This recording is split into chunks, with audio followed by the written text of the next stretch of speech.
चलिए स्टूडेंट्स, आज हम लोग पढ़ेंगे एडीपी और एटीपी के बारे में कि ये क्या होता है। सबसे पहले जान लो इसका फुल फॉर्म क्या होता है। इसका फुल फॉर्म होता है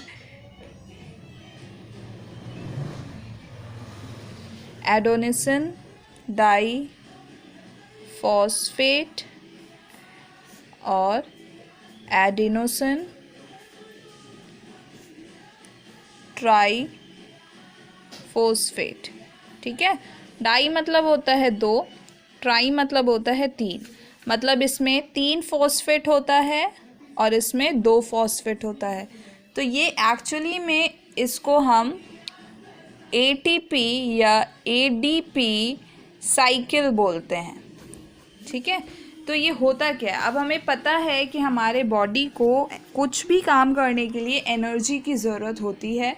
और जब हमने डाइजेशन पढ़ा था तो हमने ये पढ़ा था कि जब डाइजेशन होता है तो कॉम्प्लेक्स फूड जो है वो सिंपलेस्ट फॉर्म में चेंज हो जाता है और फिर वो सेल्स जो हैं उसे एब्जॉर्व कर लेते हैं और सेल को उससे एनर्जी मिलती है। तो जब जो हमने खाना खाया अब वो जो सिंपलेस्ट फॉर्म में बन गया उसे सेल्स जो एब्जॉर्व करते हैं और फिर उससे सेल्स को एनर्जी मिलती है। तो कैसे मिलती है वही हम पढ़ेंगे। तो एटीपी जो होता है, एटीपी को हम लोग एनर्जी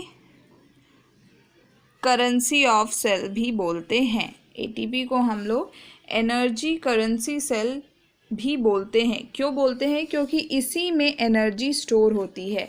सेल जो एनर्जी गेन करता है फूड से वो सारी एनर्जी एटीपी में जाकर स्टोर हो जाती है। तो होता क्या है, पहले आपका एडीपी जो होता है, एडीपी में कितने मैंने बोले फॉस्फेट, 2 फॉस्फेट होते हैं। ठीक है, और एटीपी में कितने फॉस्फेट होते हैं? 3 फॉस्फेट होते हैं। तो आप देखो एटीपी में आपका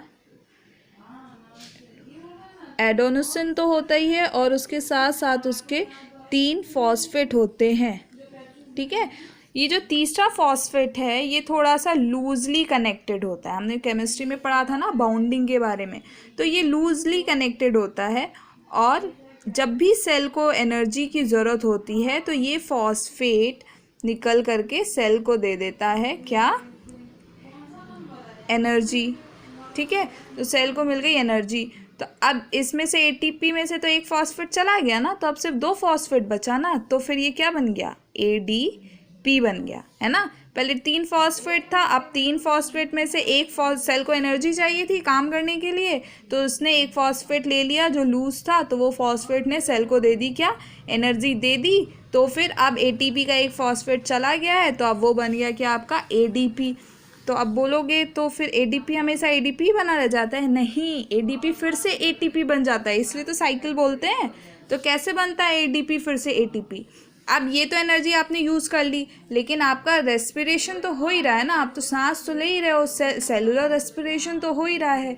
तो जब हमारा सेलुलर रेस्पिरेशन होता है तो फिर से एनर्जी बनती है और फिर से एडीपी को एक और फॉस्फेट मिल जाता है और एडीपी फिर से बन जाता है आपका एटीपी।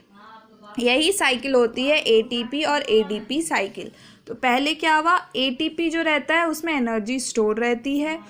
जब सेल को किसी भी फंक्शन के लिए काम करने के लिए एनर्जी की ज़रूरत होती है तो वो एटीपी से ले लेता है एनर्जी। तो एटीपी से एक फॉस्फेट वो ले लेता है। जब एटीपी से एक फॉस्फेट यूज़ हो जाता है तो एटीपी बन जाता है आपका एडीपी, क्योंकि अब सिर्फ 2 फॉस्फेट हुआ ना, तो बन गया एडीपी। तो फिर एडीपी हमेशा एडीपी रह जाएगा? नहीं, सेलुलर रेस्पिरेशन तो ऑल टाइम होता रहता है, आप सांस तो हमेशा लेते रहते हो, हमारे बॉडी में एनर्जी बनते रहती है।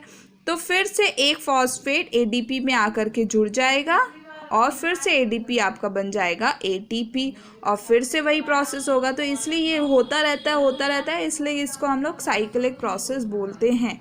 अब बताइए ये कॉन्सेप्ट आया समझ या नहीं आया?